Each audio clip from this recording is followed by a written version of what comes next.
I'm Ray McDonald. One of the things that I do here is prove out the performance of Mobil 1 synthetic engine oil under extreme operating conditions. An example of an application that runs under extreme conditions is turbochargers. Today, there's a rising consumer demand for better fuel economy but more horsepower with their engine. Engine designers are designing smaller engines to get the fuel economy and then using turbochargers to boost the power and give the consumer what they want. The problem is turbochargers operate under extremely high temperatures. Here, let me show you what I mean. This is what a turbocharger looks like when it's fully assembled and on your engine. This is what a turbocharger looks like on the inside. The way a turbocharger works is it takes the exhaust gas from the engine, flows it past this turbine, which then spins this impeller on the other side. The turbine is connected to the impeller by a shaft.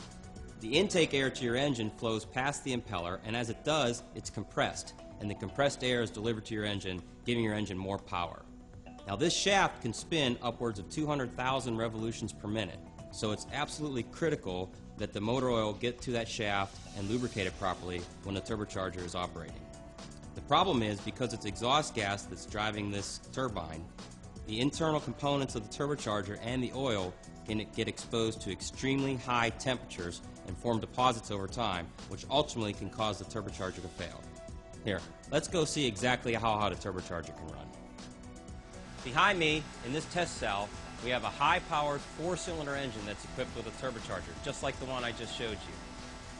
Right now, it's running in highway conditions, which is moderate speed and low load.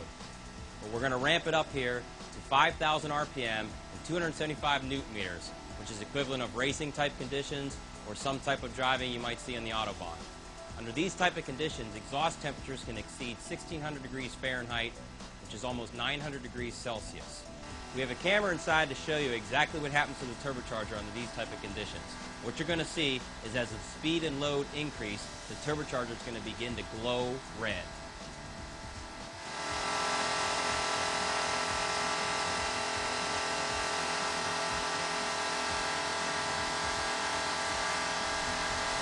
Wow, that's hot.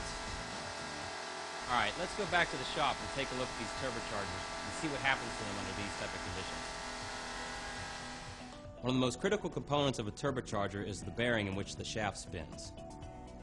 Here we have the bearing from a turbocharger tested with conventional oil. As you can see, deposits have formed on the external surfaces of these bearings, and over time, these deposits can cause the bearing in the turbocharger to fail. Here we have a bearing from a turbocharger tested with Mobil 1. You can see there are no deposits on the external surface of this bearing. This shows how Mobil 1 performs under the extreme operating conditions of a turbocharger. Well, that's all for now, and remember, protect your engine with Mobil 1.